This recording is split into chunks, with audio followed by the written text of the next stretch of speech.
Hello everyone, welcome to जेनिक। मेरा नाम है अनूप तिवारी और आज इस एक और इंटरेस्टिंग लेक्चर में जिसमें हम इंडस्ट्रियल इंजीनियरिंग को 30 डेज 40 मार्क्स टारगेट के अंडर पढ़ रहे हैं, उसमें जो आज मैं टॉपिक आप लोगों को पढ़ाने वाला हूं, थंबनेल में आप लोगों ने देख भी लिया होगा, वो टॉपिक है आपका the concept of queuing model. ठीक है, क्यूइंग मॉडल के ये जो है ये टॉपिक मैं आज आप लोगों को क्या करने वाला हूं, पढ़ाने वाला हूं। ओके, नाउ चलिए, क्यूइंग मॉडल को पढ़ाने से पहले प्रीवियस लेक्चर में मैंने फोरकास्टिंग पढ़ाया था, बहुत अच्छे से मैंने उसको पढ़ाया है। जो जो क्वेश्चंस आपके आ सकते हैं, जो जो कॉन्सेप्ट इंपॉर्टेंट है, वो सारे मैंने प्रीवियस लेक्चर में regarding the concept of forecasting मैंने डिलीवर किया। ठीक है, तो जिन भी स्टूडेंट्स ने मेरे उस लेक्चर को नहीं देखा है वो उस लेक्चर को देखिए। ठीक है, और मैकेनिकल में ज्यादा से ज्यादा नंबर में हमारा जो टेलीग्राम चैनल है जी सेवियर सिविल मैकेनिकल, उसको ज्वाइन करते जाइए। ओके, हमारा एक टारगेट रखता हूं मैं 500 मेंबर्स का रखते हैं, उसमें हम लोग बहुत अच्छे से पढ़ेंगे और उन्हीं मेंबर्स में से हम कोशिश करेंगे कि वो स्टूडेंट्स कोई ना कोई फर्दर गवर्नमेंट जॉब को जरूर क्वालिफाई करें। ठीक है, ओके। नाउ यहां पर जो मैंने फोरकास्टिंग पढ़ाया था प्रीवियस लेक्चर में, तो फोरकास्टिंग के लिए मैंने 2 लेक्चर लिया था। Okay, because that was a very important topic. Okay, और यहां पर जो मैं पढ़ाने वाला हूं आप लोगों को क्यूइंग मॉडल, तो इसको मैं इसी लेक्चर में क्या करूंगा, फिनिश कर दूंगा। ठीक है, यहां पर मैं पढ़ाऊंगा कि क्यूइंग मॉडल क्या होता है, क्यूइंग मॉडल में आप लोगों को क्या क्या समझना है, कौन कौन से फॉर्मूला आप लोगों को यहां पर ध्यान रखना है। 6-7 फॉर्मूला है, इंपॉर्टेंट फॉर्मूला है, उसका ध्यान रखेंगे आप लोग। उसके बाद मैं आप लोगों को यहां पर न्यूमेरिकल्स को भी कराऊंगा।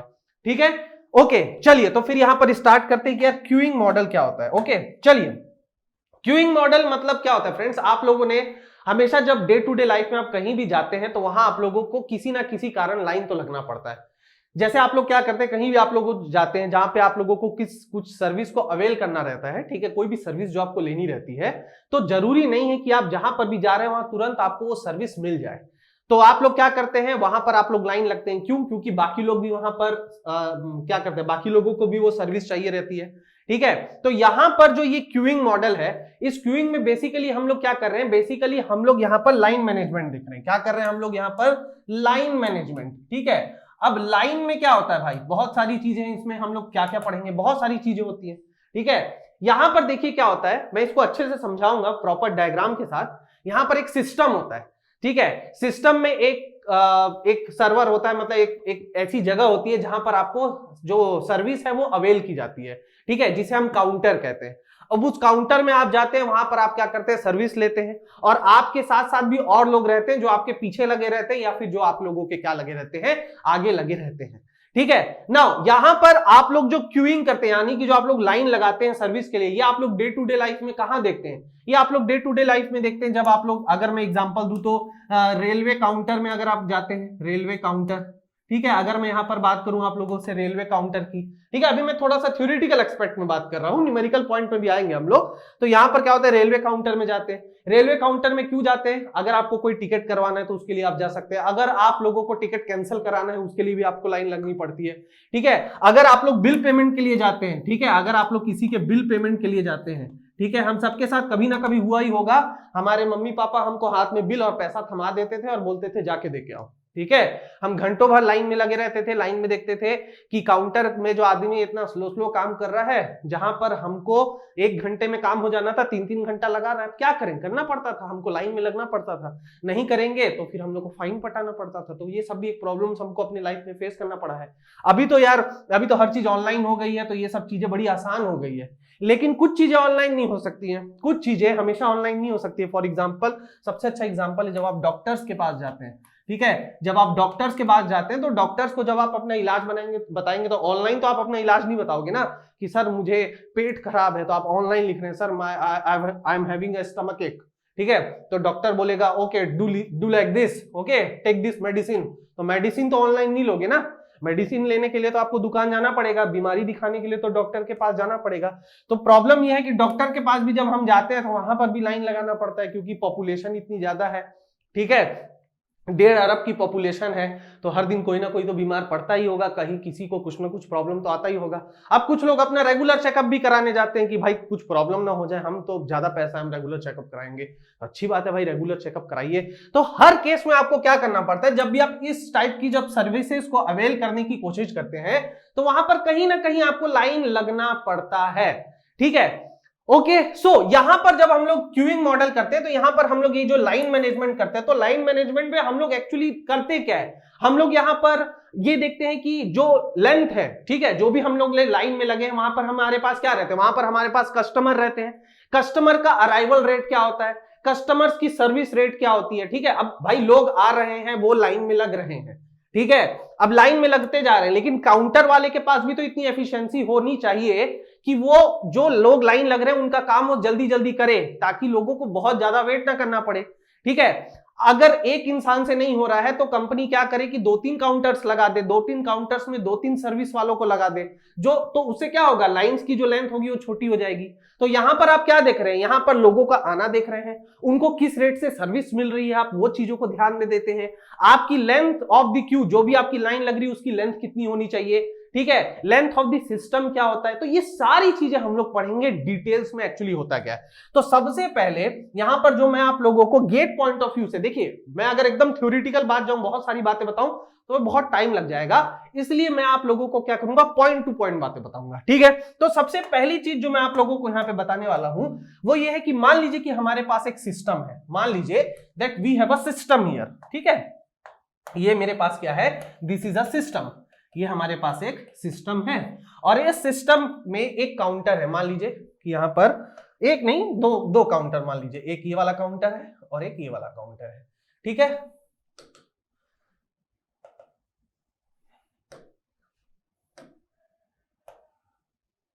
एक ये काउंटर है और एक मान लीजिए हमारा ये दूसरा काउंटर है, ठीक है। इसे हम लिख सकते हैं काउंटर नंबर 1 और इसे हम लिख सकते हैं काउंटर नंबर 2।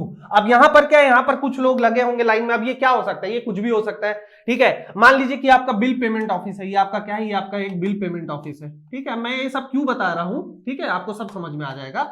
मान लीजिए कोई बिल पेमेंट का ऑफिस है, यहां पर आप क्या कर सकते हैं, लाइन लग के ही यहां पर बिल पेमेंट कर सकते हैं।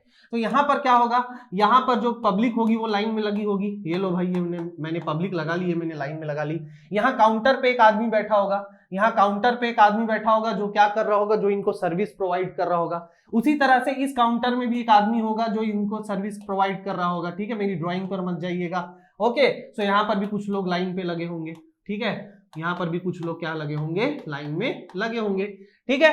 अब क्या हो रहा है कि जरूरी तो नहीं है कि ये जो सिस्टम है, ये जो काउंटर, यहाँ पे इतने ही लोग रहेंगे हमेशा, ऐसा तो नहीं है, कुछ बाहर से भी लोग आ रहे होंगे, कुछ बाहर से भी लोग आ रहे होंगे कि भाई उनको भी कुछ बिल पेमेंट करना होगा, उनको भी कुछ कुछ काम होगा, तो यहाँ से बाहर से लोग आ रहे होंगे, ठीक है। सो यहां पर क्या होता है, यहां पर हम लोग क्या क्या चेक करते हैं, यहां पर हम लोग क्या क्या देख सकते हैं, क्या क्या चीजों के बारे में हम समझ सकते हैं। तो देखिए फ्रेंड्स, हम लोग क्या करते हैं, यहां पर हम जो कुछ चीजों को पढ़ते हैं, ये हमारा होता है कि हमारा अराइवल रेट क्या है, अराइवल, ठीक है, rate of the customers, arrival rate of the customers, इसके बारे में हम देखते हैं कि कस्टमर्स कितने तेजी से अराइव कर रहे हैं, किस रेट से वो अराइव कर रहे हैं, ठीक है। मैं हर चीज डिटेल में बताऊंगा, अभी मैं बस बता रहा हूं कि आपको पढ़ना क्या क्या है। उसके बाद क्या पढ़ते हैं आप लोग कि सर्विस रेट कैसी दी जा रही है, service rate to the customers, service rate to the customers, यहां पर कस्टमर्स को उनको सर्विस किस टाइप से प्रोवाइड की जा रही है। यहां पर हम क्या करते हैं, यहां पर हम लेंथ एनालिसिस, यानी कि length of Q and system हम लोग देखते हैं, Q U you E Q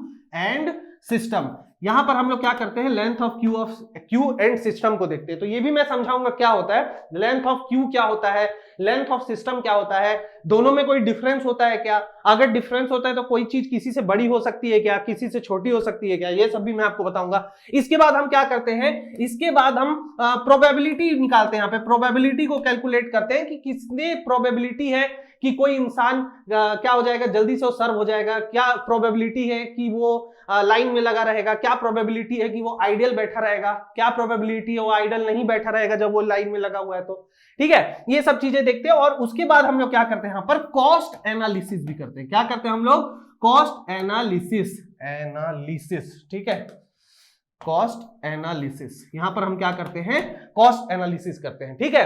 तो यहां पर एक्चुअली जो गेट की जब मैं बात करूं, जब मैं गेट एग्जाम की बात करता हूं, तो गेट एग्जाम में हमें ये चीजें निकालनी रहती है, ये चीज हमारे गेट के सिलेबस में नहीं है, ठीक है। तो हमारा जो कॉस्ट एनालिसिस होता है, कॉस्ट एनालिसिस क्या होता है, कॉस्ट फॉर वेटिंग निकाल सकते हैं, कॉस्ट फॉर सर्विस निकाल सकते हैं, तो ये सब चीजें जो कैलकुलेट होती है ये भी सिलेबस का हिस्सा था, ठीक है, मतलब जब हम सेमेस्टर पॉइंट ऑफ व्यू से पढ़ते हैं तो ये चीजें हमें पूछी जाती हैं, ठीक है, कुछ कुछ जगहों पे सेमेस्टर में ये सिलेबस इंक्लूड रहता है, पर गेट के सिलेबस में हमारा कॉस्ट एनालिसिस नहीं है, हमें बस इन चीजों पर क्या करना है, ध्यान रखना है। ओके, चलो अब यहां पर एक एक करके चीजों को समझते हैं। सबसे पहले मैं आप लोगों को concept of arrival and service rate के बारे में बताऊंगा कि भाई आपका अराइवल रेट क्या होता है, आपका सर्विस रेट क्या होता है। तो सबसे पहले मैं कहां पे जा रहा हूं, सबसे पहले मैं यहां पे जा रहा हूं the concept of arrival rate, concept of arrival rate, और उसके बाद मैं आपको जाता हूं कॉन्सेप्ट ऑफ सर्विस रेट। ठीक है, एक एक करके चीजों को समझेंगे, बहुत जल्दी जल्दी और इजीली समझ में आ जाएगा। ठीक है, चलिए देखते हैं ये क्या होता है। तो सबसे पहले क्या है मेरे पास है the concept of arrival rate. अभी अराइवल रेट क्या होता है, ठीक है, अगर मैं पूछूं भाई कि भाई अराइवल रेट क्या है, क्या समझते हैं आप अराइवल रेट से, तो अगर आप लोगों को मुझे हिंदी में समझाना है तो आप लोग मुझसे क्या कहेंगे, सर जिस रेट से कस्टमर किसी काउंटर पर अराइव कर रहा है या किसी सिस्टम में वो अराइव कर रहा है, उसी को हम क्या कहेंगे, अराइवल रेट कहेंगे। एकदम बेसिक है। तो यहां पर मैं क्या लिख सकता हूं, द रेट, ये क्या लिख सकता हूं, the rate by which a customer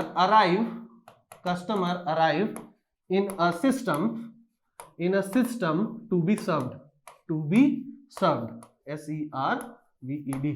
ठीक है, कोई भी एक कस्टमर किस रेट से किसी सिस्टम में जा रहा है ताकि उसको कोई सर्विस प्रोवाइड की जा सके, वही मेरा क्या कहलाता है, वही मेरा अराइवल रेट कहलाता है। वही मेरा क्या कहलाता है, वही मेरा अराइवल रेट कहलाता है। उसके बाद आपका क्या होता है, उसके बाद आपका सर्विस रेट होता है, उसके बाद आपका सर्विस रेट होता है। तो जिस तरह से अराइवल हो रहा है उसी तरह से हम क्या करते हैं, सर्विस रेट को भी डिफाइन कर सकते हैं। तो भाई हम क्या कहेंगे सर्विस रेट को, कि किस रेट से जो आपके काउंटर में बैठा हुआ इंसान है या जो सर्विस हम प्रोवाइड कर रहे हैं, तो किस रेट से हम वो सर्विस प्रोवाइड कर रहे हैं। तो यहां पर मैं क्या लिखूंगा, द रेट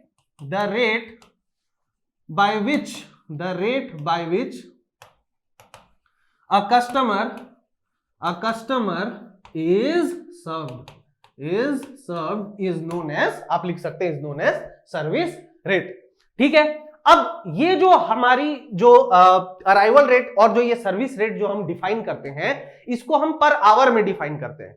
ठीक है, जैसे अगर मैं कह रहा हूं कि मेरी अराइवल रेट क्या है, तो मैं ये कहूंगा कि भाई 1 घंटे में 15 लोग आ रहे हैं, या 1 घंटे में 20 लोग आ रहे हैं, या 1 घंटे में कुछ इनपुट है, मतलब हम लोग जो भी यहां पर इनपुट दे रहे हैं, जो भी input in the form of customers जो आ रहे हैं, इसको हम लोग क्या करते हैं, इन टर्म्स ऑफ आवर्स देते हैं। ठीक है, और इसको हम कैसे डिफाइन करते हैं, इसको हम डिफाइन करते हैं इन टर्म्स ऑफ लैम्डा। ठीक है, इसको हम लोग कैसे डिफाइन करते हैं, इन टर्म्स ऑफ लैम्डा। तो अगर मैं यहां पर लिखूं तो लैम्डा, अगर मैं लिखता हूं तो यहां पर लैम्डा क्या हो जाएगा, लैम्डा होता है मेरा, मान लीजिए कि 15% पर आवर, 15% पर आवर। इसको हम क्या करते हैं, आवरली बेसिस पर डिफाइन करते हैं। इसको क्या करते हैं, हम आवरली बेसिस पर डिफाइन करते हैं। उसी तरह से अगर मैं यहां पर सर्विस रेट की बात करूं, तो सर्विस को हम लोग किससे डिनोट करते हैं, म्यू से डिनोट करते हैं। हमेशा समझिएगा कि आपका जो सर्विस रेट होता है उसको हम किससे डिनोट करते हैं, म्यू से डिनोट करते हैं। तो यहां पर मान लीजिए कि मैं लिख रहा हूं कि mu is equal to 20% per hour. ठीक है, अब अगर क्वेश्चन में आपको दे रहा है कि भाई lambda is equal to 15% per hour, यानी कि 15 लोग का अराइवल रेट है। ठीक है, मतलब वो 1 घंटे में कितने आ रहे हैं। अगर मैं बोलूं कि अगर लैम्डा आपका 15% पर आवर है, तो 1% यहां पर, मतलब 1% के लिए अगर मैं निकालना चाहूं कि 1% कितने टाइम में आ रहा है, तो आप क्या करेंगे, 60 डिवाइडेड बाय 15 कर देंगे। तो ये आपका क्या हो जाएगा, ये आपका इन टर्म्स ऑफ आवर आ जाएगा, या मिनट्स आप लिख सकते हैं। मतलब आप लिख सकते हैं कि हर 4 मिनट में कोई ना कोई यहां पर क्या कर रहा है, कस्टमर यहां पर क्या हो रहा है, अराइव हो रहा है। ठीक है, आप रेट कह रहे हैं ना, आप क्या लिखेंगे यहाँ पे, आपने रेट लिखा है। जब भी आप कहीं पर रेट लगा देते हैं तो रेट का मतलब पैसा नहीं होता है, हर जगह रेट का मतलब पैसा नहीं होता है, यहां पर होता है विथ रिस्पेक्ट टू टाइम। तो अगर मैं विथ रिस्पेक्ट टू टाइम इसको अगर मैं यहां पर डिफाइन करना चाह रहा हूं, तो अराइवल रेट यहां पर मैं अगर लैम्डा की वैल्यू 15% लिखा हूं, ठीक है, 15% लिखा हूं, तो यहां पर इसका मतलब यह है कि हर 4 मिनट में कोई एक कस्टमर आ रहा है। ठीक है, अगर यहां पर मैं बोलूं कि भाई मेरा सर्विस रेट 20% पर आवर है, यानी कि हर कस्टमर है उसको कितनी देर में सर्व कर दिया जा रहा है, ये समझना जरूरी है। तो यहां पर मैं क्या करूंगा, 60 डिवाइडेड बाय 20 करूंगा। इसका मतलब 3 मिनट्स में एक पर्सन को क्या कर दिया जा रहा है, सर्व कर दिया जा रहा है। ठीक है, समझ में आ रहा है आप लोगों को? तो यहां पर एक्चुअली क्या होता है फ्रेंड्स, यहां पर आपका जो मतलब इसको आप क्या कर सकते हैं, 1/μ भी इसको डिफाइन कर सकते हैं। यहां पर 1 क्या है, आवर है, ठीक है, 1 आवर। और यहां पर भी आप इसको क्या कर सकते हैं, 1/15। यहां पे 1 क्या है, आपका आवर है, ठीक है। और उसको मैंने क्या किया है, मिनट्स में चेंज किया है। इसको मैंने क्या किया है, मिनट्स में चेंज किया है, ठीक है। तो हमेशा याद रखेंगे आप लोग, एक कॉन्सेप्ट होता है यहां पर कि आप लोगों का, ठीक है, आप लोगों का जो म्यू होता है, ठीक है, हमेशा याद रखेंगे। इसको मैं यहां पर एक बॉक्स में बता भी देता हूं कि आप लोगों का जो म्यू होता है, mu should always be greater than lambda, ठीक है। देखिए मैं क्या बोलना चाह रहा हूं कि आपका जो सर्विस रेट होना चाहिए, ठीक है, सर्विस रेट आपका हमेशा अराइवल रेट से ज्यादा होना चाहिए, ठीक है। क्यों ज्यादा होना चाहिए भाई, क्योंकि अगर मान लीजिए कि 1 घंटे में, यहां पर देखिए 1 घंटे में कितने लोग आ रहे हैं, 1 घंटे में 15 लोग आ रहे हैं, और यहां पर सर्विस कितने को दी जा रही है, मतलब जो वहां पर काउंटर में जो पर्सन बैठा है उसकी सर्विस रेट हाई होनी चाहिए, ठीक है। अगर उसकी सर्विस रेट हाई नहीं है तो आप काउंटर ज्यादा बना दीजिए, आप काउंटर ज्यादा बना दीजिए। बट अगर मैं यहां पर सिंगल काउंटर की बात कर रहा हूं, ठीक है, जैसा कि सरकारी जगह पे होता है, काउंटर तो बहुत सारे लगे रहते हैं, आदमी तो आते ही नहीं है काम करने। अब धीरे धीरे चीजें ठीक हो रही है, लेकिन क्या होता था कि काउंटर में एक ही आदमी बैठता था, हाँ, नाक में उंगली डाले कुछ सोचता रहता था, काम करना है नहीं करना है, फोकट का पैसा तो मिलता ही रहता था, ठीक है। तो ऐसे तो क्या, उससे क्या प्रॉब्लम होता था, आप सरकारी जगह काम कराने जाएंगे तो कोई काम होता ही नहीं था। यही प्राइवेट में अगर आप जाते हैं तो क्या होता है, तुरंत आपका काम हो जाता है, आपको लोन लेना है तुरंत मिल जाएगा, बैंक जाएंगे तुरंत आपका काम हो जाएगा। कोई भी काम आप प्राइवेट से कराइए, आपको ना तुरंत उसकी सर्विस अवेल हो जाती है। क्यों अवेल हो जाती है, क्योंकि वहां पर ये स्ट्रिक्टली कहा जाता है कि आपकी सर्विस रेट आपकी अराइवल रेट से ज्यादा होनी चाहिए, ठीक है। यहां पर 20 पर्सन को अगर मैं सर्व कर रहा हूं और 1 घंटे में 15 लोग आ रहे हैं, इसका मतलब इनका जो वर्किंग जो एफिशिएंसी है वो अच्छा है। नहीं तो क्या होगा, अगर ये 15 से कम होता, मान लीजिए कि मैं एक ही जॉब की बात कर रहा हूं जहां पर लैम्डा 15 है और म्यू मान लीजिए 10 है, तो वहां पर क्या होगा कि हर घंटे 5 कस्टमर क्या हो जाएंगे, अनसर्व्ड हो जाएंगे, और अगले घंटे फिर वो बढ़ के कितना हो जाएगा, 10 हो जाएगा, फिर क्या हो जाएगा, 15 हो जाएगा। तो ऐसे जो हमारा यहाँ पर थ्योरेटिकल एक्सपेक्ट है गेट पॉइंट ऑफ व्यू से, वो यहाँ पर हमारा क्या हो जाएगा, फेल हो जाएगा। तो यहाँ पर अगर मेरे को गेट के न्यूमेरिकल्स को सॉल्व करना है, ठीक है, तो यहाँ पर it is necessary for me that mu should be greater than lambda, ठीक है। थ्योरेटिकल पॉइंट के लिए इक्वल टू भी हम लिख सकते हैं, ठीक है, कि mu should be greater than और इक्वल टू लैम्डा। मतलब 15 लोग 1 घंटे में आ रहे हैं तो 15 लोग को 1 घंटे में सर्व भी कर दिया जा रहा है, दैट इज ऑल्सो ओके। चलिए एक जगह मैं थ्योरेटिकल पॉइंट ऑफ व्यू के लिए ये चीज मान भी लूं, ठीक है, लेकिन इसके अलावा और कोई कंडीशन नहीं होना चाहिए। Lambda should be greater than mu, this is not accepted, this is not accepted, ये नहीं होना चाहिए, ठीक है।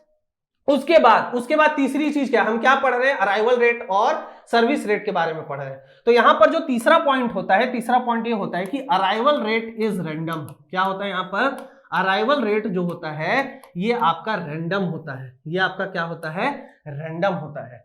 अब इसका क्या मतलब हुआ, इसका क्या मतलब हुआ, देखिए थ्योरेटिकली मैंने क्या बोला कि 1 घंटे में यहां 15 लोग आ रहे हैं, 1 घंटे में यहां पर क्या हो रहे हैं, 15 लोग आ रहे हैं, ठीक है। अगर 1 घंटे में 15 लोग आ रहे हैं, इसका मतलब यह है कि मैं ये कह रहा हूं कि हर 4 मिनट में 1 पर्सन अराइव कर रहा है, ठीक है। चलिए बहुत बढ़िया बात, लेकिन क्या जरूरी है कि हर 4 मिनट में एक ही पर्सन आएगा, क्या कहीं ये नियम लिख के रखा है क्या।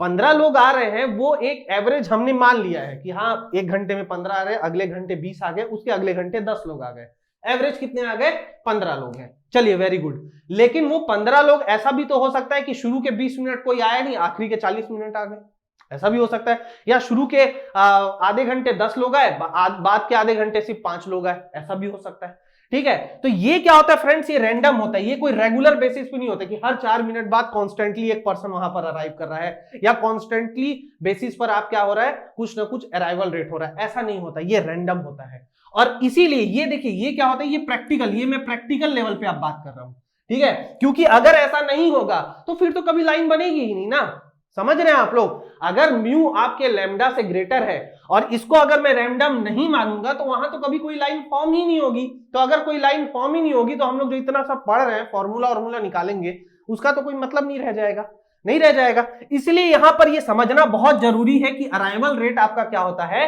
रैंडम होता है, ठीक है।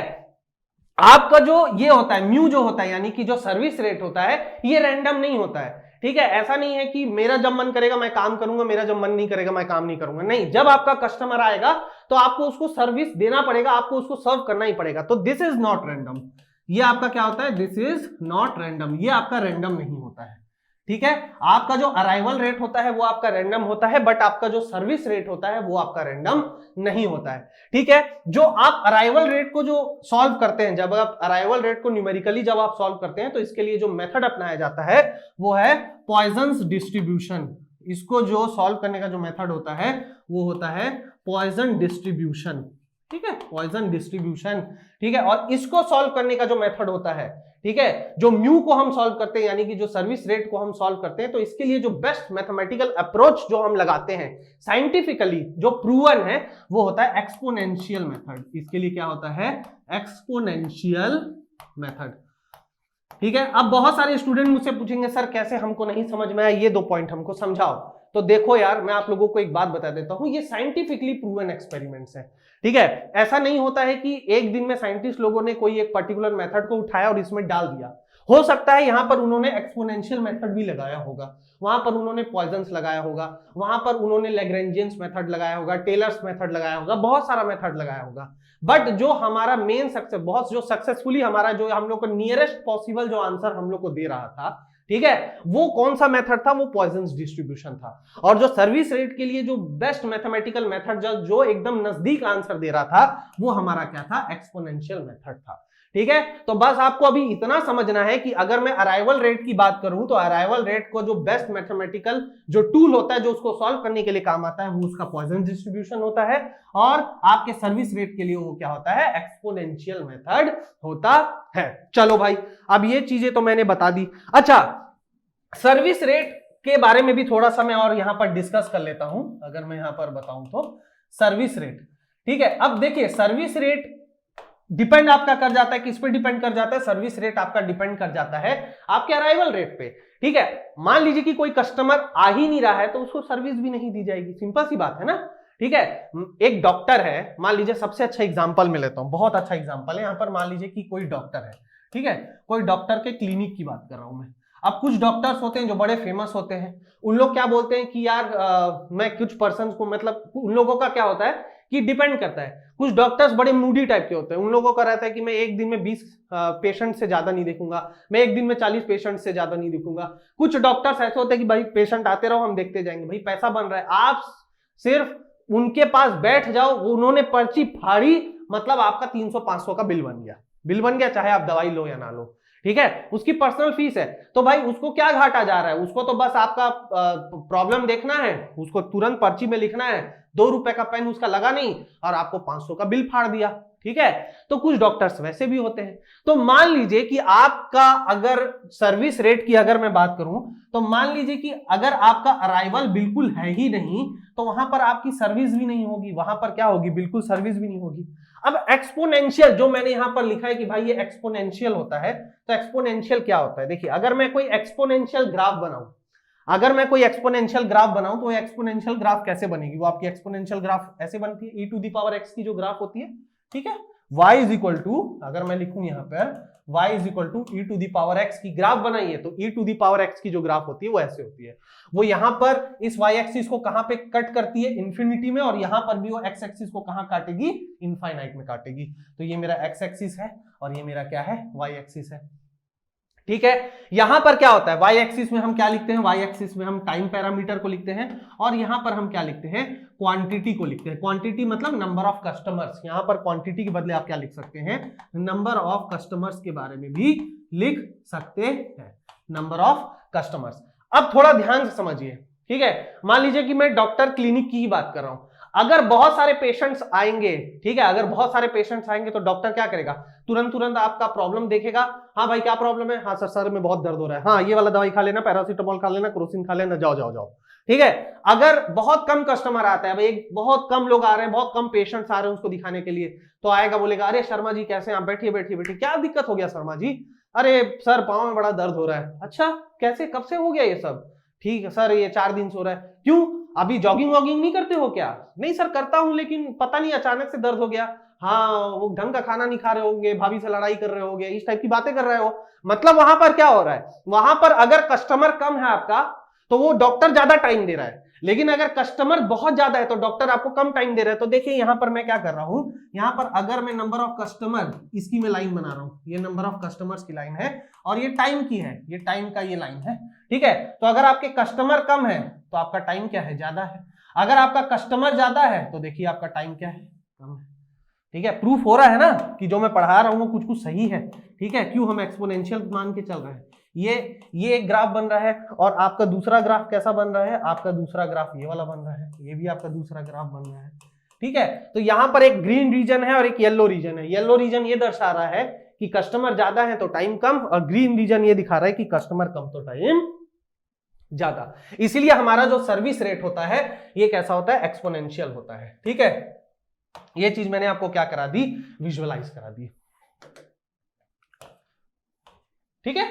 चलिए अब हम लोग थोड़ा सा आगे बढ़ते हैं, ठीक है। ये चीज आप ध्यान रखेंगे, इस ग्राफ को थोड़ा सा आप लोग ध्यान रखिएगा, ठीक है। वैसे ग्राफ नहीं पूछता है, वो आप लोगों से ये पूछ देगा कि service rate is exponential linear ऐसे करके जो ये होता है, ठीक है, पॉइजन्स डिस्ट्रीब्यूशन ऐसे करके, तो आप वहां पर क्लियर कट बता दीजिएगा कि जो आपका सर्विस रेट होता है वो एक्सपोनेंशियल होता है, ठीक है, और जो आपका अराइवल रेट होता है वो पॉइजनली डिस्ट्रीब्यूटेड, पॉइजन डिस्ट्रीब्यूटेड होता है, ठीक है। चलो भाई, अब इसके बाद क्या होता है, अब इसके बाद आपकी लेंथ ऑफ, अब यहां पर जो दूसरी चीज है वो होती है length of Q and system, length of Q and system, ठीक है। समझेंगे इसका मतलब क्या होता है, इसको भी अच्छे से समझेंगे, है ना, इसको भी अच्छे से समझेंगे। तो चलो भाई, मैं यहां पर क्या कर रहा हूं, मैं यहां पर एक सिस्टम बना दे रहा हूं, this is my system, okay.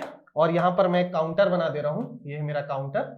इस काउंटर में कोई एक पर्सन बैठा है, बहुत बढ़िया, यहां पर पर्सन बैठा है, ये इसको सर्विस अवेल कर रहा है, he is giving this service.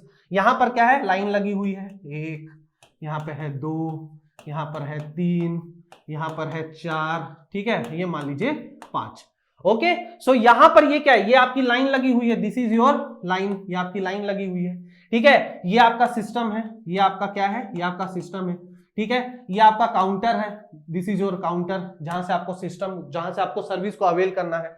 तो अगर मैं यहां पर डिफाइन करना चाहूं कि लेंथ ऑफ क्यू क्या होती है, यहां पर दो चीज मैंने लिखी है, length of Q and length of system. तो अगर मैं यहां पर लेंथ ऑफ क्यू का मतलब क्या होता है भाई, लेंथ ऑफ क्यू का मतलब होता है जितने लोग लाइन पे लगे हैं जो सर्विस अवेल करने आए हैं। तो यहां पर क्या होगा, 1 2 3 4 5, तो ये क्या हो गया, ये लेंथ ऑफ क्यू हो गया, ठीक है। लेंथ ऑफ क्यू को हम एल क्यू से डिनोट करते हैं, ठीक है, लेंथ ऑफ क्यू। और अगर मैं यहां पर आपसे बोलना चाहता हूं कि यार लेंथ ऑफ सिस्टम क्या होता है, तो ये क्या हो जाएगा आपका length of system, L S, ठीक है, ये आपका क्या हो जाएगा, लेंथ ऑफ सिस्टम। जाओ, सिस्टम में आपके जो काउंटर पे जो लोग बैठे होते हैं उसको भी हम क्या करते हैं, कंसीडर करते हैं, ठीक है। अब यहां पर एक और चीज है, यहां पर मैंने सिंगल काउंटर कंसीडर किया है, ठीक है। ऊपर जब मैं पढ़ा रहा था इससे पहले, तो यहां पर मैंने क्या था, 2 काउंटर कंसीडर किया था, ठीक है। अब यहां पर 2 काउंटर कंसीडर किया था, ऊपर मैंने बनाया होगा, बहुत ऊपर तो नहीं चला गया होगा, हाँ ये वाला। तो यहां पर भी क्या है, ये आपका लेंथ ऑफ क्यू है, ठीक है, और ये आपका टोटल क्या है, ये आपका लेंथ ऑफ सिस्टम है, ये आपका टोटल क्या है, लेंथ ऑफ सिस्टम है। तो यहां से आप लोगों को क्या समझ में आ रहा है, यहां से आप लोगों को ये समझ में आ रहा है कि भाई यहां पर लेंथ ऑफ जो सिस्टम होता है, लेंथ ऑफ जो सिस्टम होता है, it is always greater than length of Q, ठीक है। ये चीज आप लोगों को क्या रखनी है, ध्यान में रखनी है, ठीक है। क्या बोला मैंने कि लेंथ ऑफ जो सिस्टम होती है वो आपकी लेंथ ऑफ क्यू से क्या होती है, ज्यादा होती है। अब ये भी 2 टाइप्स का हो सकता है, ये भी आपका कैसा हो सकता है, 2 टाइप्स का हो सकता है। अब यहां पर ये भी कैसे 2 टाइप्स का हो सकता है कि लेंथ ऑफ जो सिस्टम है या जो लेंथ ऑफ क्यू है आपका, वो या तो आपका फाइनाइट हो सकता है, वो तो जो या आपका फाइनाइट हो सकता है या आपका इनफाइनाइट हो सकता है, ठीक है। लेंथ ऑफ सिस्टम या लेंथ ऑफ क्यू जो हो सकता है आपका फाइनाइट हो सकता है, इनफाइनाइट हो सकता है। क्या एग्जांपल है इसका, जो अभी मैंने थोड़ी देर पहले एक डॉक्टर का बताया, ठीक है। डॉक्टर, मैं बोला ना, जो बड़े बड़े डॉक्टर्स होते हैं जो बहुत ज्यादा फीस चार्ज करते हैं, उन लोग का एक सिस्टम होता है फ्रेंड्स, ठीक है। एक दिन अबू धाबी में रहते हैं, एक दिन दिल्ली में रहते हैं, एक दिन मुंबई में रहते हैं, तो उन लोग ट्रेवलिंग बहुत ज्यादा करते हैं, है ना। तो ये जो बड़े बड़े डॉक्टर्स रहते हैं ना, जो सिर्फ बड़े बड़े लोगों को देखते हैं, तो इनका एक फिक्स रहता है कि भाई मैं आज सिर्फ अपने 20 पेशेंट्स को देखूंगा, 10 पेशेंट्स को देखूंगा। उसी में वो इतना कमा लेते हैं कि उनको फिर वो जो चिंदी चोरी वाला काम होता है वो उनको नहीं करना पड़ता है, प्रॉपरली देखते हैं, बहुत ज्यादा पढ़े लिखे होते हैं। और एक हमारे डॉक्टर्स होते हैं जो लोकल लेवल पे काम करते हैं, तो लोकल लेवल पे क्या क्लिनिक खोल देते हैं, ठीक है। हमारे यहाँ तो मतलब क्या बोलूं मैं जिस शहर में रहता हूं वहां पे जो वार्ड बॉयज होते हैं ना, 20-20 साल की नौकरी हो जाती है वार्ड बॉय की, डॉक्टर को देख देख के दवाई के बारे में सीख जाते हैं, छोटी मोटी बीमारियां और उनकी दवाई के बारे में सीख जाते हैं। उसके बाद अपना छोटा सा ठेला जैसा क्लिनिक खोल लेते हैं, बगल में एक दवाई की दुकान खोल लेते हैं और उसी में जितने कस्टमर आए कुछ भी प्रॉब्लम है इंजेक्शन ठूस देते हैं, यार ठीक हो जाओगे करके, ठीक है। कस्टमर की केयर के साथ, पेशेंट्स की हेल्थ के साथ क्या करते हैं, खिलवाड़ करते हैं। तो वहां पर क्या होता है कि वहां पर जो मैंने अमीर डॉक्टर का यहाँ जो एग्जांपल दिया, वो कितने लोगों को देख रहा है, वो कुछ फाइनाइट लोगों को देख रहा है, ठीक है। और ये जो आने दो वाले जो सिस्टम होता है ना, ये आने दो वाला सिस्टम होता है आपका इनफाइनाइट सिस्टम। और मैं ये मजाक नहीं कर रहा, ये चीजें आपके शहर में भी होती होंगी, ठीक है। मैं सही में बता रहा हूं, जो वार्ड बॉयज होते हैं ना, जो हॉस्पिटल के वार्ड बॉयज होते हैं, वो 20-20 साल के एक्सपीरियंस के बाद अपना खुद का क्लिनिक खोल लेते हैं, ठीक है। तो कोशिश करिए ऐसे लोग से बचने का, क्योंकि वो हर बीमारी में आपको इंजेक्शन ठोक के बोलेंगे कि भाई आप ठीक हो जाओगे, तो ऐसे कोई ठीक नहीं होता है, ठीक है। चलो, वो मुन्ना भाई का डायलॉग है ना कि देखिए बहन जी, अगर पैसा देके सब ठीक हो जाते तो अमीर लोग कभी मरते नहीं, ठीक है। तो ये लोग वही हैं, इनको लगता है अमीर है तो बस लेते जाओ। चलिए, उसके बाद जो तीसरी चीज हमारी आती है, वो आती है हमारी सर्विस रूल। वो आपकी क्या आती है, हमारी सर्विस रूल। तो ये सर्विस रूल क्या होता है, ये भी बहुत इंटरेस्टिंग है, इसको भी मैं बताऊंगा तो बहुत मजा आएगा आप लोगों को। सर्विस रूल का मतलब ये होता है कि किस तरीके से आपको सर्व किया जा रहा है, किस तरीके से आपको जो सर्विस अवेल दी जा रही है, ठीक है। तो इसमें जनरली 3-4 टाइप्स के होते हैं। तो पहला टाइप्स इसमें क्या होता है, पहला होता है इसमें फर्स्ट कम फर्स्ट सर्विस। क्या होता है ये, फर्स्ट कम फर्स्ट सर्विस, ठीक है। ये आपका क्या होता है, ये आपका एक सर्विस रूल होता है। This is the first kind of service rule, मतलब पहले आइए पहले पाइए, ठीक है। जैसे आप डोमिनोज और पिज्जा विजा जाते हैं, तो वहां पर आप मान लीजिए लाइन लगाए हैं, तो आप लोगों को क्या मिलता है, पर्ची मिलता है। तो पर्ची में जैसा आपका नंबर होगा, जो पहले जाएगा उसको पर्ची मिलेगा, ठीक है। पर्ची में नंबर होता है, नंबर के अकॉर्डिंगली वो क्या करता है, वो आपको आपका खाना, मैकडॉनल्ड, बर्गर, पिज्जा जो भी है वो आपको दे देता है। तो इसमें क्या हो रहा है, जो पहले जा रहा है उसको पहले सर्विस मिल रही है, तो ये क्या होता है, सबसे इजी कहलाता है। इसी को हम क्या कहते हैं, फर्स्ट कम फर्स्ट सर्व कहते हैं। उसके बाद आपका क्या होता है, दूसरा होता है फर्स्ट कम लास्ट सर्व, ठीक है। ये क्या होता है, फर्स्ट कम लास्ट सर्व, ठीक है। अब यार यहां पर क्या हो रहा है, यहां पर जो सबसे पहले आ रहा है उसको लास्ट में सर्व मिल रहा है, ठीक है। तो ऐसा करिए कि 2 मिनट के लिए अपने वीडियो को पॉज करिए, ठीक है। 2 मिनट के लिए अपने वीडियो को पॉज करिए और कमेंट सेक्शन में लिखो कि क्या ऐसा कभी आपके साथ हुआ है, पहले जा रहे हो लेकिन लास्ट में सर्विस पा रहे हो। तो क्या ऐसा कुछ हो सकता है क्या आप लोगों का, ठीक है। तो चलो यहां पर मैं आप लोगों को एक एग्जांपल बता देता हूं। ये एग्जांपल होता है, जब आप छोटे थे तो मैडम स्कूल में टेस्ट लेती थी, तो आप लोगों से क्या मंगाती थी, टेस्ट कॉपी मंगाती थी। टेस्ट कॉपी में आप लोग टेस्ट लिखते थे और उसके बाद क्या करते थे, जो पहले जाके देता था फिर एक उसके बाद जाके देता था, जो लास्ट में देता था तो कॉपी के सबसे ऊपर रखता था वो कॉपी, ठीक है। और उसका कॉपी सबसे पहले चेक होता था, ठीक है। तो वो जो लड़का जो सबसे लास्ट में पेपर देके जो कॉपी रखा, उसका कॉपी पहले चेक हो गया, ठीक है। एग्जाम्स में क्या होता है, रोल नंबर के हिसाब से चेक होता है, दैट इज ओके। बट जो छोटे मोटे क्लास टेस्ट होते थे उसमें आप कॉपी में देते थे ना, तो जो सबसे लास्ट में कॉपी रखता था उसका पहले चेक होता था। तो हम लोग क्या करते थे, और आप लोगों ने भी किया होगा, आप लोग हमेशा ऊपर नहीं रखते थे, कॉपी के बीच में घुसा देते थे कि यार मेरा पहले चेक ना हो, बाकी किसी का भी हो जाए, ठीक है। तो उस टाइप का जो सर्विस होता है वो क्या होता है, फर्स्ट कम लास्ट सर्विस होता है, ठीक है। उसके बाद जो तीसरा होता है, ये होता है SRO, जिसे हम कहते हैं service in random order, service in random order, ठीक है। अब सर्विस इन रैंडम ऑर्डर क्या होता है, रैंडमली जाइए, मतलब किसी का भी रैंडमली कोई भी वो क्या करना लग जाता है, सर्विस प्रोवाइड करने लग जाते हैं। सबसे बेस्ट एग्जांपल जो इसका होता है वो होता है सर्विस सिस्टम इन गैराज, ठीक है। आप वहां पर जाइए, मैं मतलब क्या बोलते हैं, आप लोग जब गाड़ी सर्विसिंग कराने जाते हैं ना, है ना, तो गाड़ी सर्विसिंग जो बड़ी बड़े जो सर्विस सेंटर होते हैं वहां पर तो थोड़ा बहुत ठीक ठाक भी चलता है सिस्टम, लेकिन जब आप छोटे मोटे गैराज जाते हैं ना, तो वहां जाके अगर आप बोलोगे ना भैया प्लीज थोड़ा मेरा जल्दी देख लेना करके, तो बोलेगा ठीक है भैया देख लेता हूँ, चल तेरा दिल रख लेता हूं मैं। तो उस टाइप का जो ऑर्डर होता है वो क्या होता है, सर्विस इन रैंडम ऑर्डर होता है। उसके बाद क्या होता है, उसके बाद चौथा जो होता है, चौथा आपका क्या होता है, लग्जरी ट्रीटमेंट, ठीक है, लग्जरी ट्रीटमेंट। अब यार ये लग्जरी ट्रीटमेंट क्या है? अब यहां पर ये लग्जरी ट्रीटमेंट का मतलब क्या आ गया? लग्जरी ट्रीटमेंट का मतलब ये है कि भाई मेरे पापा कलेक्टर हैं या फिर हम चाचा हमारे विधायक हैं, तो ये आप लोग कई बार सुनते होंगे कि चाचा हमारे विधायक हैं, तो भाई चाचा हमारे विधायक है तो सबसे पहले काम हमारा होगा, हम जहां से, वो अमिताभ बच्चन का डायलॉग हो ना, जहां से हम खड़े हो जाते हैं वहां से लाइन स्टार्ट हो जाती है। तो ये भी क्या है? ये भी लग्जरी ट्रीटमेंट में आ जाता है, ठीक है। तो खुशी की बात ये है कि यहाँ पर अमिताभ बच्चन वाला मॉडल को हमको नहीं करना है, आप इसे अमिताभ बच्चन मॉडल भी बोल सकते हैं, अमिताभ बच्चन मॉडल, ठीक है, अमिताभ बच्चन मॉडल, ठीक है, आप इसे अमिताभ बच्चन मॉडल कहते हैं, ठीक है। मूवी तो मुझे नहीं पता, ठीक है, हमारे टेक्निकल टीम को भी नहीं पता होगा मूवी का नाम, कोई बात नहीं, अमिताभ बच्चन मॉडल था। अमिताभ बच्चन ने बोला था कि जहां हम खड़े हो जाते हैं वहीं से लाइन शुरू हो जाती है, तो ये सब तमाशा यहाँ गेट में नहीं करना है। गेट में जो हमारा काम की चीज होती है वो क्या होती है? First come first serve rule. इसके बाद क्या होती है? इसके बाद आपका होता है कस्टमर बिहेवियर। उसके बाद हम क्या पढ़ते हैं? उसके बाद हम पढ़ते हैं कस्टमर बिहेवियर, ठीक है। अभी आप लोग सोच रहे होंगे सर ये आप हम लोगों को क्यों पढ़ा रहे हैं, ये सब गेट में थोड़ी ना पूछेगा। बिल्कुल पूछता है फ्रेंड्स, मैं यहां पर कभी भी टाइम पास नहीं कराऊंगा आप लोगों को, मैं यहां पर जो भी बताऊंगा ना इसका सिग्निफिकेंस होगा, अभी समझ में आएगा इस टॉपिक के बाद।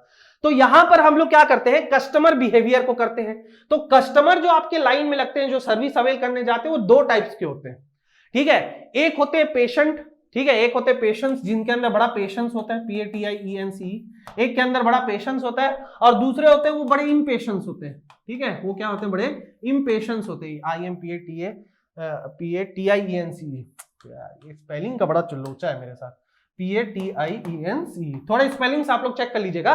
तो एक आपका क्या होता है? एक आपके कस्टमर बड़े पेशेंस होते हैं और एक आपके बड़े इम्पेशेंट टाइप के होते हैं, ठीक है। तो जो पेशेंट टाइप का कस्टमर होता है वो क्या करेगा? पेशेंट टाइप का कस्टमर बोलेगा कि ठीक है मैं लाइन में लग जाता हूं, जब भी आपका जो सर्विस मुझे मिलेगा मैं सर्विस अपनी अवेल करूंगा और मैं चुपचाप घर चला जाऊंगा। तो ये हमारे देश के जिम्मेदार नागरिक होते हैं, ठीक है। ये वो नागरिक होते हैं जो रेगुलर अपना टैक्स पे करते हैं, ठीक है, चुपचाप लाइन में लगते हैं, है ना, सिस्टम के साथ कोई खिलवाड़ नहीं करते, ब्यूरोक्रेसी में सरकार का पूरा हाथ बटाते हैं। तो ये एक टाइप के कस्टमर होते हैं, ये पेशेंस वाले।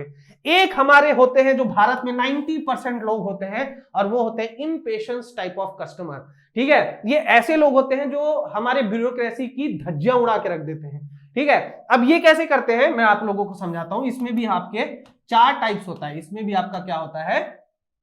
4 टाइप्स होता है, इसमें भी आपका 4 टाइप होता है, ठीक है। तो आपका क्या होता है? एक होता है आपका रेनेजिंग, ठीक है, दूसरा होता है आपका बैल्किंग, तीसरा होता है आपका jockeying, JOKEY, jockeying, JOKEYING, jockeying, और चौथा आपका होता है चीटर, चौथा आपका होता है चीटर, ठीक है।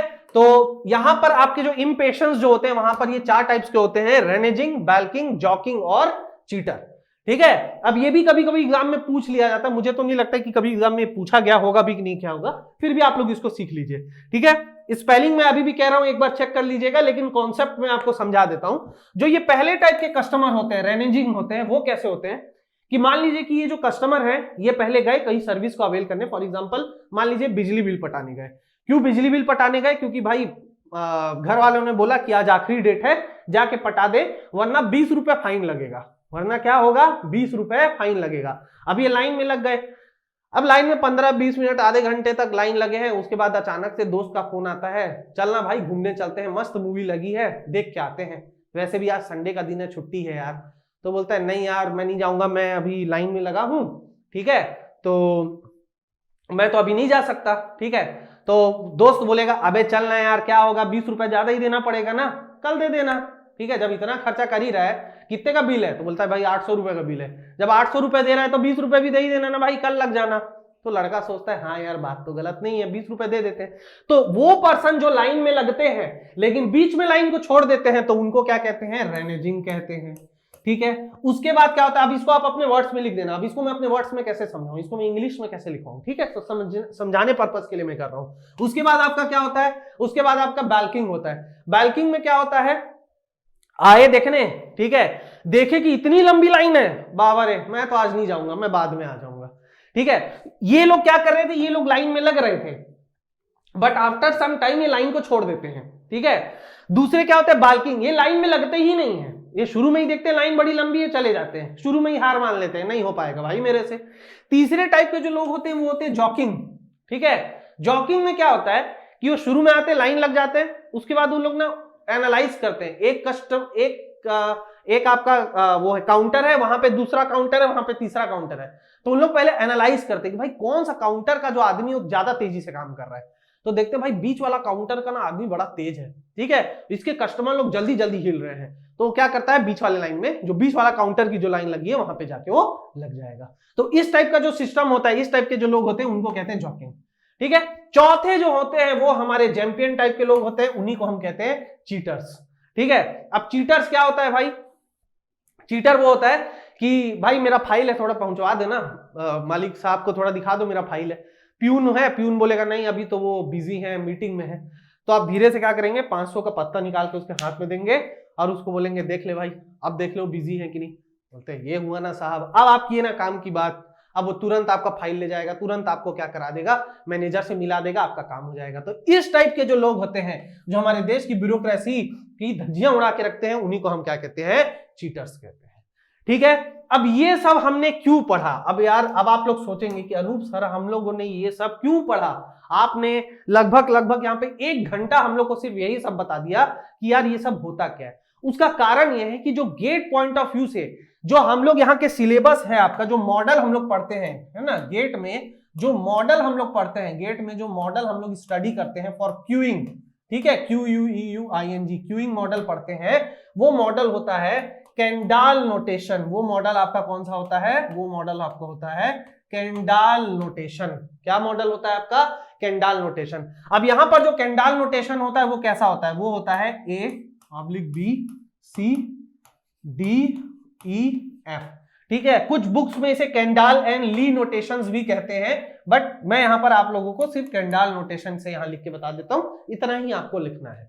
ठीक है, अब यहां पर ये क्या है, ये हमारा स्टैंडर्ड नोटेशन होता है, ये हमारा स्टैंडर्ड नोटेशन होता है, जहां पर ए क्या होता है, ए होता है हमारा अराइवल रेट, ए होता है हमारा अराइवल रेट, बी होता है हमारा सर्विस रेट, अभी मैंने पढ़ाया था ना आपको, अराइवल रेट क्या होता है, सर्विस रेट क्या होता है। ठीक है, यहां पर सी जो होता है वो होता है आपका सर्विस रूल, ठीक है, अभी मैंने पढ़ाया सर्विस रूल के बारे में। उसके बाद डी जो होता है, ठीक है, सॉरी सी जो होता है आपका, थोड़ा सा यहां पर मैंने गलत लिखवा दिया आप लोगों को। ठीक है, सी जो होता है ये आपका नंबर ऑफ काउंटर्स होता है। ठीक है, सी जो होता है ये आपका क्या होता है, नंबर ऑफ काउंटर्स होता है। ठीक है, इसको ठीक कर लीजिए, सी आपका क्या होता है, नंबर ऑफ काउंटर। डी जो आपका होता है वो आपके सर्विस रूल को बताता है, डी आपके क्या बताता है, सर्विस रूल को बताता है। ठीक है, जो ई होता है, ई आपका होता है लेंथ ऑफ सिस्टम, ये आपका होता है लेंथ ऑफ सिस्टम। ठीक है, और उसके बाद जो होता है एफ, ये होता है length of Q, length of Q. ठीक है, तो ये केंडाल नोटेशन ने ये कुछ आप लोगों का स्टैंडर्ड बताया था, जहां पे उन्होंने दिया था कि ये स्टैंडर्ड नोटेशन है। इसी स्टैंडर्ड नोटेशन के बेसिस पे आप लोग क्या करेंगे, न्यूमेरिकल्स को सॉल्व करेंगे, जो फॉर्मूला है वो आप लोगों को क्या होगा, दिया जाएगा। ठीक है, अब यहां पर जो सबसे पहला होता है हमारा arrival rate, service rate, number of counter, service rule, length of the system and length of the Q. तो इसके लिए जो हमारे गेट पॉइंट ऑफ व्यू से जो हमको पढ़ना है, जिसके अकॉर्डिंग हमको जो फॉर्मूला पढ़ना रहता है, वो मैं बता देता हूं, वो है आप लोगों का। ठीक है, आप लोगों का क्या इस टाइप से है, DEF। तो गेट पॉइंट ऑफ व्यू से हमारे पास क्या है, ये है MM1, FCFS, इंफिनिटी। ठीक है, ये हमको ध्यान में रखना है, बस इतना ही हमको पढ़ना है, गेट में हमसे यही पूछा जाएगा। ठीक है, ऐसे 2-3 नोटेशन होते हैं, अगर आप ES की तैयारी कर रहे हैं तो डेफिनेटली वहां पर आपको 3 ऐसे नोटेशन मिलेंगे। हमको गेट पॉइंट ऑफ व्यू से सिर्फ इतना ही पढ़ना है। ठीक है, जहां पर MM क्या है, M आपका है मार्कोनियंस डिस्ट्रीब्यूशन, मार्कोनियंस डिस्ट्रीब्यूशन। मार्कोनियन डिस्ट्रीब्यूशन में ही ये बताया गया है कि अराइवल रेट आप पॉइजन्स लेंगे और जो सर्विस रेट है उसको आप एक्सपोनेंशियल लेंगे। ठीक है, तो ये है आपका मार्कोनियंस डिस्ट्रीब्यूशन, जिसमें मैं आप लोगों को यहां पर जो अराइवल्स एंड डिस्ट्रीब्यूशन रेट का बताया था ना, कि जो मैथमेटिकली आप लोग कौन सा बेस्ट मॉडल होता है उनके लिए, तो ये मार्कोनियंस नहीं दिया था। यहां पर जो सी की वैल्यू है वो है 1, इसका मतलब यहां पर हम नंबर ऑफ काउंटर्स कितना लेके चलेंगे, हमेशा नंबर ऑफ काउंटर्स आपका हमेशा 1 ही होगा। नंबर ऑफ काउंटर्स आपका हमेशा 1 होगा। सर्विस रूल आपका क्या होगा, FCFS, यानी कि फर्स्ट कम फर्स्ट सर्व, जो पहले आएगा उसको पहले सर्विस मिलेगी।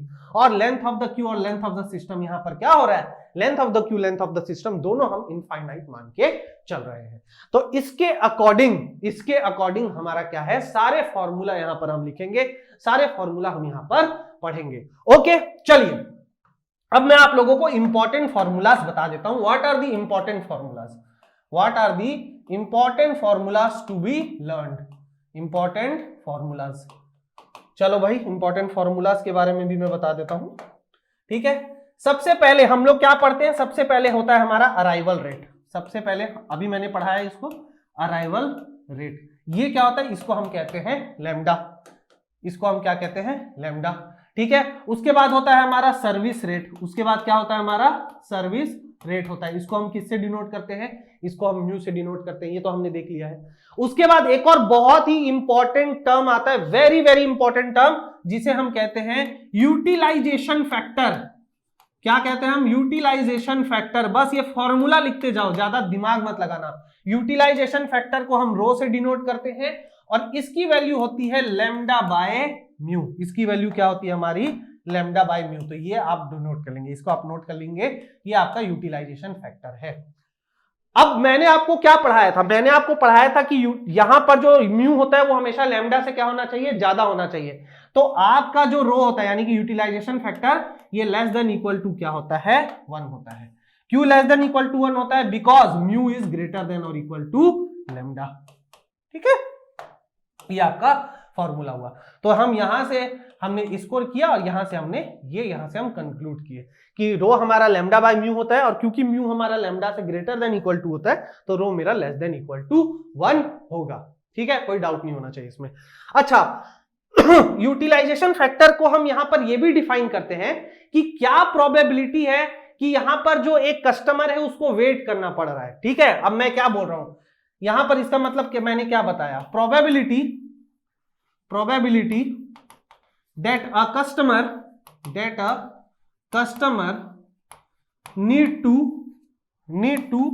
wait for his or her turn, ठीक है। मतलब यहां पर क्या हो रहा है, यूटिलाइजेशन फैक्टर मतलब कितना समय यूटिलाइज किया जा रहा है आपके कस्टमर्स को सर्व करने के लिए, ठीक है। तो ये हमारा क्या होता है, ये हमारा यूटिलाइजेशन फैक्टर होता है। मतलब अगर मेरा यूटिलाइजेशन फैक्टर 90% है, मान लीजिए कि यूटिलाइजेशन फैक्टर 90% है, तो इसका मतलब ये है कि 90% चांस है कि कस्टमर जब लाइन में लगेगा तो उसको वेट करना पड़ेगा। समझ में आया। सिर्फ 10% ही ऐसा चांस है कि वो जब जाएगा तो काउंटर उसको क्या मिलेगा, आइडियल मिलेगा। आइडियल मतलब खाली मिलेगा। तो अब अगर मैं यहां पर बोलूं कि probability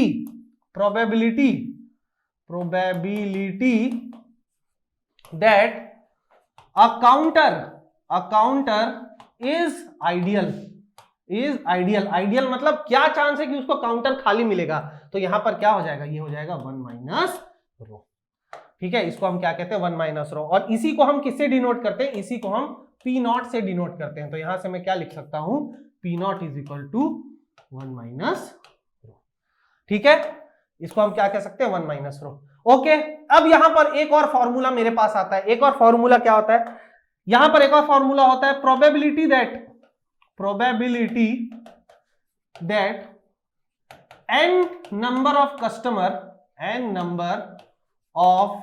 customers arrives in time t,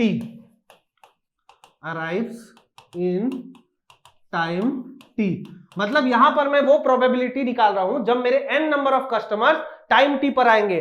तो उसका क्या फॉर्मूला होता है, उसका फॉर्मूला होता है mu T to the power n e to the power minus mu T upon n factorial, ठीक है। इसको आपको क्या करना पड़ेगा, इसको आपको ध्यान रखना पड़ेगा, ठीक है। ये फॉर्मूला अब क्या करें, है तो है, फॉर्मूला आपको रखना पड़ेगा, ठीक है।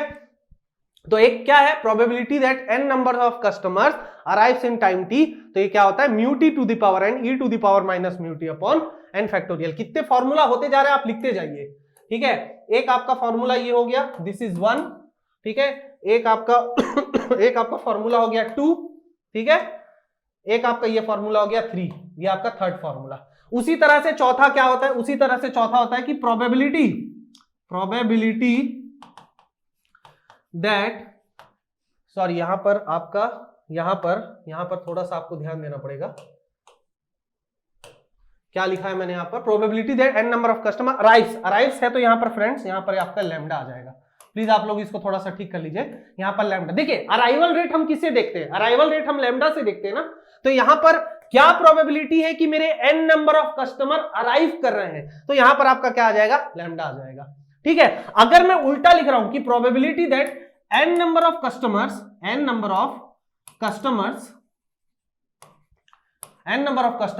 Are served in time t, ठीक है, तो यहां सर्विस रेट के लिए हम किसको डिनोट करते हैं, म्यू को डिनोट करते हैं, तो यहां पर जो प्रोबेबिलिटी होगा वो क्या होगा, mu T to the power n e to the power minus mu T upon n factorial. ठीक है, यहां पर ये हो जाएगा इसका फॉर्मूला। देखिए कुछ नहीं है, यहां पर जो लैम्डा था, लैम्डा की जगह मैंने म्यू लिख दिया, आप लोग थोड़ा सा इसको मैच कर लीजिए, लैम्डा की जगह बस मैंने क्या किया, म्यू को लिख दिया, तो इतना टफ भी नहीं है इसको याद करना, आप एक फॉर्मूला याद कर लीजिए। ठीक है, this is the probability that n number of customers will arrive in time t, this is the probability that n number of customers will be served in time t। Okay, now इसके बाद हमारा जो आता है, ये आता है हमारा लेंथ ऑफ द सिस्टम। ये क्या होता है हमारा, लेंथ ऑफ सिस्टम। ठीक है, 4 फॉर्मूला हो गया आपका, ये 5वां फॉर्मूला है। तो लेंथ ऑफ द सिस्टम जिसको हम ls से डिनोट करते हैं, तो ये हमारा क्या होता है, इसका रिलेशन होता है ls is equal to rho upon 1 minus रो।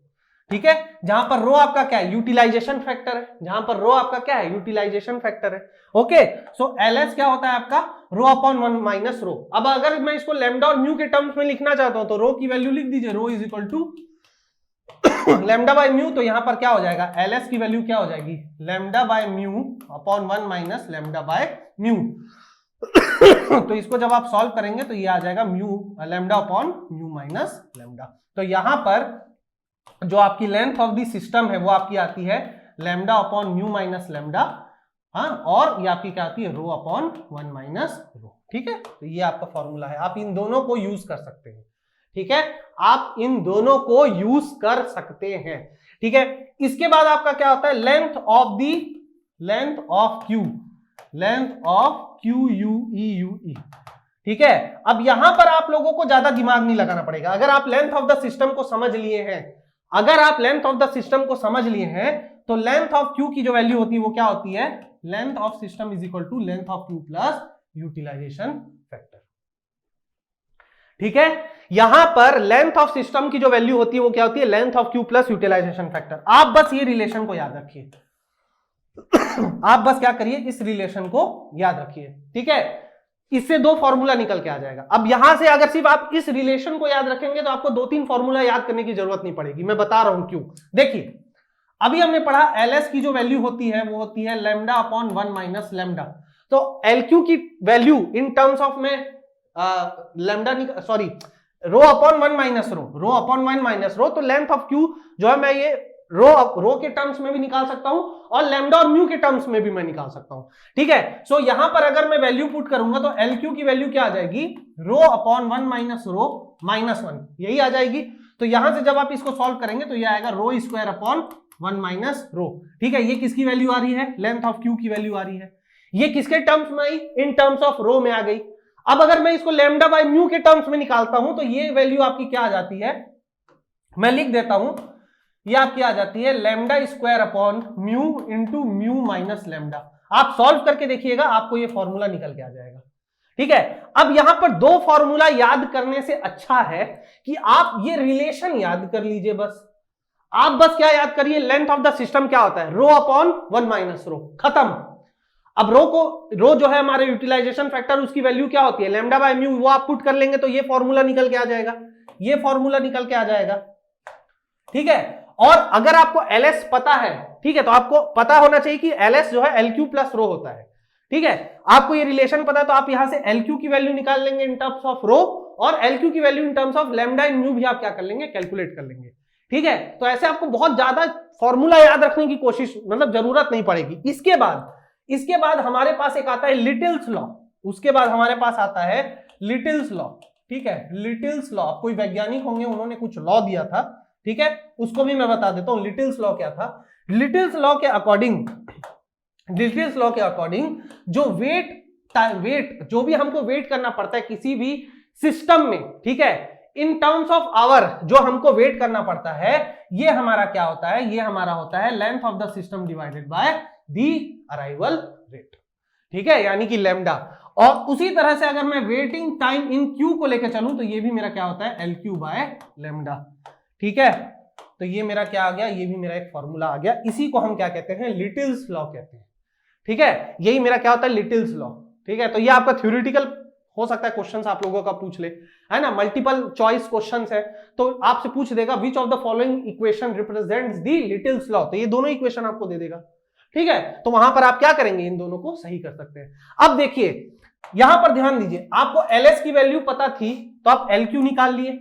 अगर आपको एलएस और एलक्यू निकाल लिए तो वहां से आप डब्ल्यूएस और डब्ल्यूक्यू की भी तो वैल्यू निकाल लोगे ना, तो ऐसे आपको बहुत सारी वैल्यूज निकालनी नहीं पड़ेंगी, ठीक है। तो अगर मैं वेटिंग टाइम ऑफ सिस्टम लूंगा तो ये क्या हो जाएगा? रो upon 1 minus rho divided by lambda, या फिर आप क्या लिख सकते हैं? Waiting time of system 1 upon mu minus lambda, ठीक है। अब ये मुझे याद नहीं करना पड़ेगा, मुझे पता है वो फॉर्मूला क्या था, मैंने बस वहां पर वैल्यू पुट कर दिया। उसी तरह से अगर मैं वेटिंग टाइम इन क्यू देखना चाहता हूं, ये क्या हो जाएगा?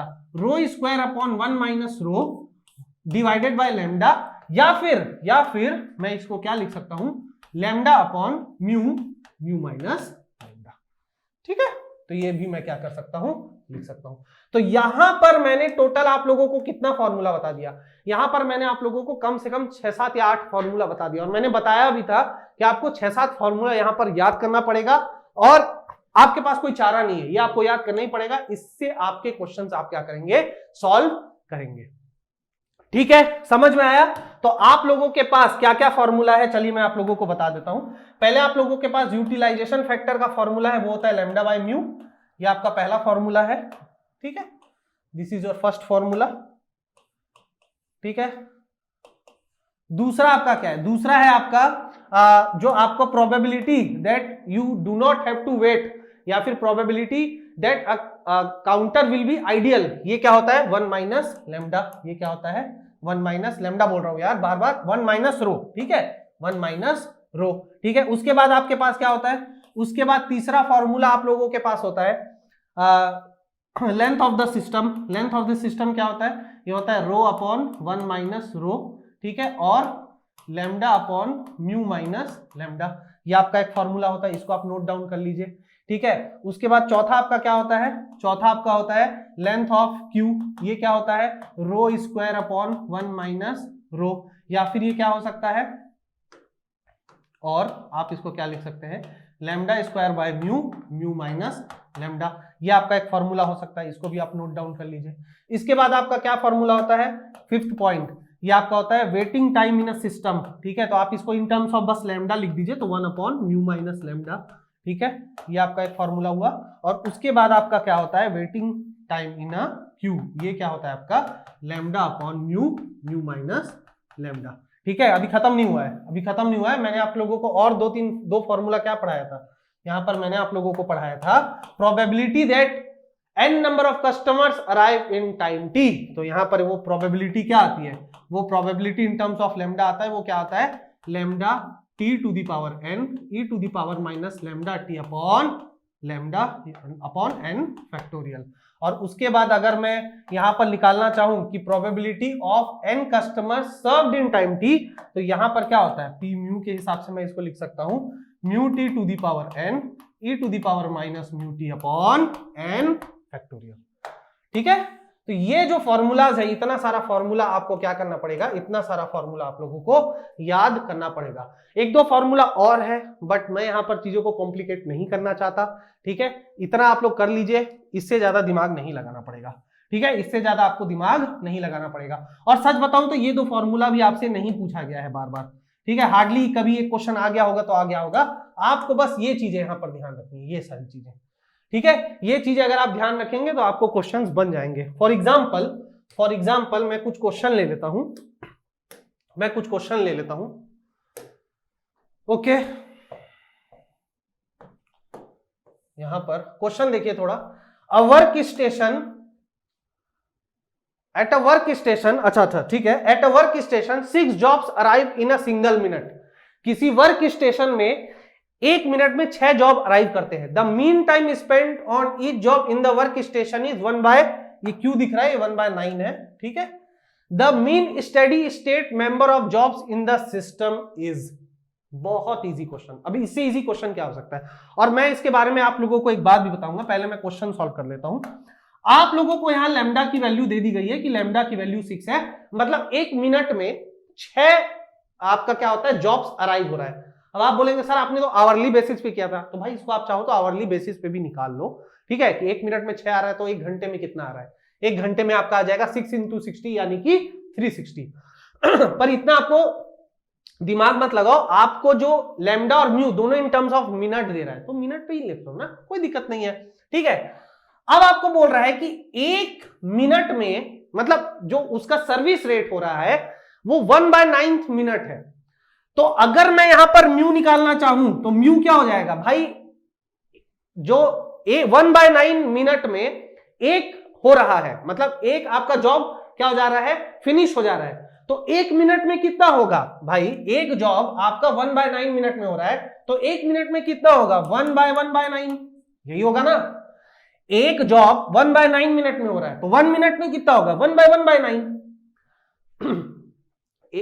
आप समझ रहे हैं मैं क्या कर रहा हूं, यूनिटरी मेथड। तो यहां पर ये वैल्यू कितना आ जाएगा, म्यू की वैल्यू आ जाएगी 9। अब वो क्या पूछ रहा है, the mean steady state members of jobs in the system is, वो बस आपसे लेंथ ऑफ सिस्टम पूछ रहा है। ध्यान से पढ़िए, the mean steady state members of jobs in the system, यानी कि कितने जॉब्स एक सिस्टम में आ रहे हैं, तो एलएस की वैल्यू पूछ रहा है। तो एलएस की वैल्यू क्या होती है, एलएस की वैल्यू होती है रो अपॉन 1 माइनस रो। तो पहले तो आप रो निकाल लीजिए, यानी कि यूटिलाइजेशन फैक्टर निकाल लीजिए, तो ये क्या हो गया 6/9, यानी कि क्या हो गया 2/3। तो आप पुट कर दीजिए 2/3 डिवाइडेड बाय 1 माइनस 2/3, तो ये क्या हो जा रहा है 2 आएगा इसका answer. 2/3 divided by 1/3, 3 cancel, answer आ गया 2। या फिर आप क्या कर सकते हैं, यहां पर आपको लैम्डा दे दिया है और म्यू दे दिया है, तो आप इन टर्म्स ऑफ लैम्डा और म्यू भी लिख सकते हैं। तो ये क्या होता है, lambda upon mu minus lambda. तो देखिए इससे ज्यादा आसानी से आ जाएगा, यहां पर देखिए क्या हो जाएगा 6/9 माइनस 6/3, यहां से भी क्या आ गया 2 आ गया ना, इजी है ना। तो बस फॉर्मूला में अप्लाई करिए, आंसर लाइए, ठीक है। अगर ये क्वेश्चन आप लोगों को बहुत ज्यादा इजी लग गया है, अच्छा हाँ, एक और चीज मैं बता दूं, अगर ये क्वेश्चन आपको बहुत इजी लग रहा है तो आप लोग मानिए ये क्वेश्चन इजी है और ये गेट में पूछा गया था इन द ईयर 2014, ठीक है, 2014 पूछा गया था 2 मार्क्स का। बताइए 2 मार्क्स के लायक सवाल है क्या, लेकिन ये पूछा गया था गेट में। तो सीरियसली लीजिए जो भी मैं पढ़ा रहा हूं, ठीक है, जो भी मैं कॉन्सेप्ट पढ़ा रहा हूं आता ही है। एक और गेट का सवाल ले लेते हैं, यहां पर एक और गेट का सवाल ले लेते हैं, ठीक है, और अच्छे से विश्वास हो जाएगा आप लोगों को, ठीक है। चलिए क्या बोल रहे हैं यहां पर, customers arrive at a ticket counter, ticket counter की बात आई गई, customer arrive at a ticket counter at a rate of 50 per hour. अब यहां पर आपको in terms of per hour दे दिया है, बहुत बढ़िया, लैम्डा की वैल्यू है 50 per hour. Tickets are issued in the order of their arrival, the average time taken for issuing ticket is 1 minute. एक पर्सन को टिकट देने में 1 मिनट लग रहा है। ये सेंटेंस का मतलब ये है कि एक पर्सन को टिकट देने में 1 मिनट लग रहा है, तो 1 घंटे में कितना टिकट गया, 1 घंटे में आपका 60 टिकट गया, तो म्यू की वैल्यू कितनी हो गई, म्यू की वैल्यू आपकी 60 हो गई। Assuming that the customers arrive from a Poisson's process, देखिए लिखा है आपके मार्कोनियंस डिस्ट्रीब्यूशन में, मैंने क्या कहा था कि आपका अराइवल रेट आपका पॉइजन्स होगा और आपका सर्विस कैसा होगा, एक्सपोनेंशियल डिस्ट्रीब्यूटेड। देखिए आपको दिया हुआ है यहां पर क्वेश्चन में, ये भी गेट का सवाल है, ठीक है। The average waiting time in Q, W Q की वैल्यू पूछ रहा है, ठीक है। तो ये क्या है, जो वेटिंग टाइम होता है इन टर्म्स ऑफ आवर आता है, इसका फॉर्मूला क्या होता है, इसका फॉर्मूला होता है lambda upon mu, mu minus lambda, यही फॉर्मूला होता है। याद पुट कर दो, लैम्डा कितना है आपका 50, ये म्यू है आपका 60 डिवाइडेड बाय इंटू 60 माइनस 50, ये वैल्यू आपकी कितनी आ रही है, ये वैल्यू आपकी आ रही है 5/60, ठीक है, ये वैल्यू आपकी आ रही है यानी कि 1/12 आवर, ये आपकी 1/12 आवर आ रही है। अब ये पूछ रहा है कि भाई waiting time in Q is, अब ये जो वैल्यूज आपको दी गई है, ये जो वैल्यूज आपको दी गई है, ठीक है, अब यहां पर थोड़ा ध्यान से देखिए, यहां पर मेरे पास आ रहा है 1/12 आवर्स, और ये जो आपको वैल्यूज दी गई है, आप लोग थोड़ा सा दिमाग लगाएंगे, यहां पर देखिए गेट वाले ने कितना दिमाग लगाया है, ये वैल्यूज आपको इन टर्म्स ऑफ मिनट्स दे दिया गया है, ये values in terms of minute दे दिया गया है, तो कुछ नहीं यार, इसको मिनट में चेंज कर दो, तो 1/12 इंटू 60 आप करेंगे तो इन टर्म्स ऑफ मिनट आ जाएगा, तो आंसर क्या है 5, तो यहां पर आपका सी ऑप्शन राइट आंसर हो जाएगा। ठीक है, तो ऐसा नहीं है कि आपका 1/12 आपका आंसर आ गया तो आपका आंसर गलत है। देखिए 1/12 जो आंसर आया है ये इन टर्म्स ऑफ आवर्स आया है, और जो ऑप्शंस आपको दिए गए हैं ये इन टर्म्स ऑफ मिनट दिया गया है। ठीक है, ये क्या दिया गया है, इन टर्म्स ऑफ मिनट। ठीक है,